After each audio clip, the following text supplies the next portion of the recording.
Hola, hoy hablaremos del hombre que aterrorizó a todo Japón. Así es, me refiero a Tsutomu Miyazaki, también conocido como el asesino de la niña pequeña, Drácula, y el asesino otaku. Fue un asesino en serie japonés. Entre agosto de 1988 y junio de 1989, Miyazaki secuestró y asesinó a 4 niñas de entre 4 y 7 años de edad. Sus crímenes involucraron comportamientos patológicos como preservación de partes de cadáveres como trofeo. Su historia. Miyazaki nació el 21 de agosto de 1962, en Tokio. Su nacimiento prematuro le dejó con una deformidad en ambas manos, las cuales tenía fundidas con las muñecas, haciéndole necesario mover los antebrazos para poder rotar las manos. A la edad de 5 años comenzó a sufrir bullying por parte de sus compañeros, quienes se burlaban de sus manos, por lo cual se aisló desde la escuela elemental de Itsukaichi. Según compañeros y profesores de Miyazaki, era un chico tranquilo y solitario. Solía escribir ensayos en donde expresaba sus deseos de llevar una vida normal. Sin embargo, siempre terminaba por echar la culpa a sus manos el no poder llevar tal vida. Finalmente, se refugió en el anime y el manga. Este último llegaba a leerlo compulsivamente hasta altas horas de la noche. Miyazaki era un joven inteligente y llegó a alcanzar la calificación más alta entre los niños que dieron el examen de ingreso a la escuela preparatoria Meidai Nakano. Por 3 años, dedicó 2 horas diarias al estudio. Sin embargo, posteriormente, sus calificaciones comenzaron a caer y su interés en el estudio decayó, por lo que en vez de dedicarse a estudiar, se dedicó a dibujar cómics. Debido a su alto conocimiento del idioma inglés, planeaba ingresar a la Universidad de Meiji, pero tras dar su ingreso, quedó entre los últimos puestos de postulantes, por lo que desistió de la universidad y comenzó a estudiar fotografía para luego graduarse, en 1983, como técnico en fotografía. Esto le garantizó el ingreso a una imprenta de un conocido de su padre. A mediados de la década de 1980, Miyazaki se mudó a la casa de sus padres y compartió una habitación con su hermana mayor, cerca de la imprenta de su padre. La familia de Miyazaki era muy influyente en Itsukaichi, y su padre era dueño de un periódico de distribución local. Sin embargo, el estatus de su familia no influyó mucho en Miyazaki, quien parecía precipitarse dentro de sus problemas y fantasías, que ya habitaban en él. Poco después, Miyazaki recibió de regalo un coche. Al ser arrestado, dijo que sus padres reemplazaban el amor por cosas materiales y que ellos no hubieran escuchado sus problemas, lo habrían ignorado. También confesó que en esa época comenzó a contemplar la idea del suicidio. En cuanto a sus relaciones familiares, sus 2 hermanas, que su abuelo Shokichi era el único que parecía poner interés en él. Al mismo tiempo, su sexualidad comenzaba a florecer. Evitaba el contacto con mujeres de su edad, porque se sentía sexualmente inferior. De acuerdo a un compañero de secundaria, Miyazaki padecía un complejo de pene pequeño que le impedía entablar una relación con una mujer adulta. Sin embargo, su apetito sexual era elevado, a tal punto que aprovechaba los partidos de tenis de la universidad para fotografiar las entrepiernas de las jugadoras, para utilizar luego dichas fotografías con fines meramente onanistas. En 1984, cansado de consumir pornografía para adultos, comenzó a consumir pornografía infantil. En mayo de 1988, un hecho trascendental ocurrió en la vida de Miyazaki. Su abuelo, la única persona con quien él sentía afinidad, falleció. Después de que el cuerpo de su abuelo fuese incinerado, Miyazaki consumió parte de las cenizas en un impulso por retener una parte de él consigo. La muerte de su abuelo también lo alejó de su familia. En un incidente, una de sus hermanas menores lo atrapó espiándola en la ducha, por lo que le gritó para que se fuera. Miyazaki, en cambio, montó en cólera y la atacó, tomándola del cabello y golpeándole la cabeza contra la pared del baño.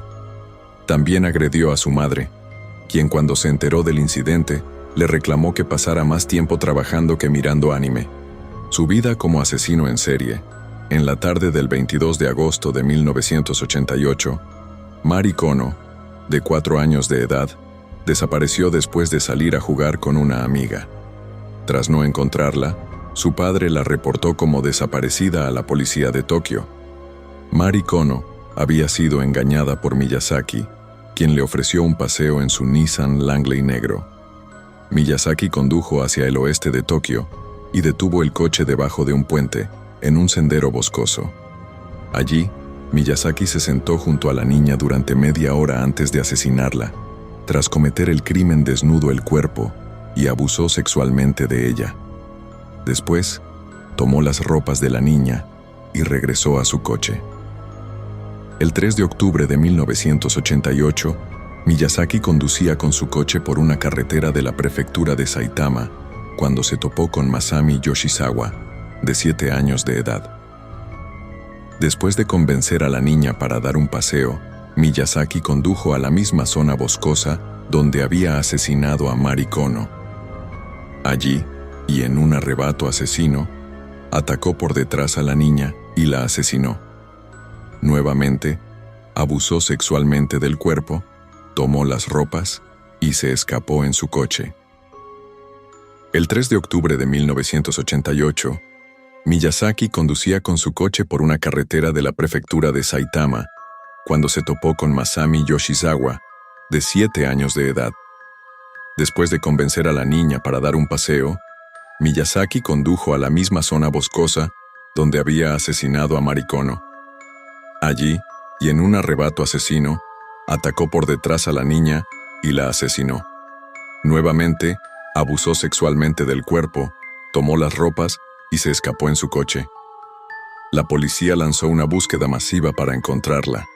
Sin embargo, la búsqueda fue infructuosa y ni el cuerpo de Mari Kono ni el de Masami Yoshizawa fueron encontrados.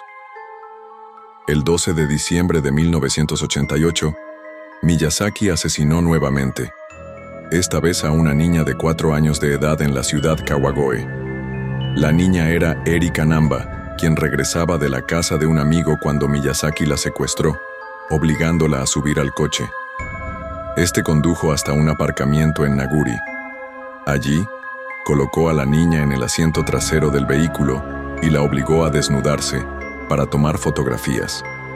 Tras casi ser visto por un auto que pasó cerca de su coche, Miyazaki asesinó a la niña. Después, ató al cadáver de pies y manos, lo envolvió en una sábana y lo colocó en el maletero del coche. Tras eso, se deshizo de la ropa de la niña en un bosque cercano y dejó el cuerpo de la niña en una zona boscosa cerca del aparcamiento. Al día siguiente, tras ser hallado el cuerpo de la niña, el cuerpo de policías exploró el bosque en busca de más pruebas.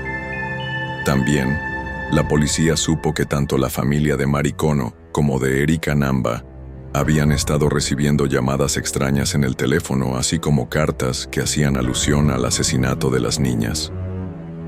El 6 de febrero de 1989, el padre de Mari Kono encontró una caja en la puerta de su casa con los restos incinerados de la niña, así como su ropa junto a una nota que decía: Mari, huesos, cremación, investigar, probar. Días después, el 11 de febrero, la policía recibió una carta de 3 páginas en las que un tal Yoko Imada confesaba el crimen de Mari Kono. También se burlaba de la policía y de las esperanzas que tenían los padres de la pequeña de encontrarla con vida. Miyazaki seguiría perturbando a los padres de Kono durante mucho más tiempo. En el verano de 1989, Miyazaki volvió a cometer un delito. Esta vez convenció a una niña de bajarse las bragas para poder fotografiarla, pero cuando estaba a punto de tomar las fotografías, unos vecinos fueron alertados y persiguieron a Miyazaki, quien logró escapar. Sin embargo, su apetito sexual lo obligaría a volver el día 6 de junio de 1989 a un parque de Ariake, cerca de la bahía de Tokio. Allí encontró a Ayako Nomoto de 5 años de edad, a quien convenció de dejarse tomar fotografías.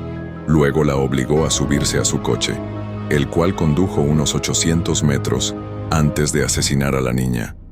Después envolvió el cuerpo en una sábana y lo colocó en el maletero del coche. Miyazaki llevó el cuerpo a su apartamento, donde después de comprar una cámara nueva, fotografió al cuerpo de la niña en diferentes posiciones.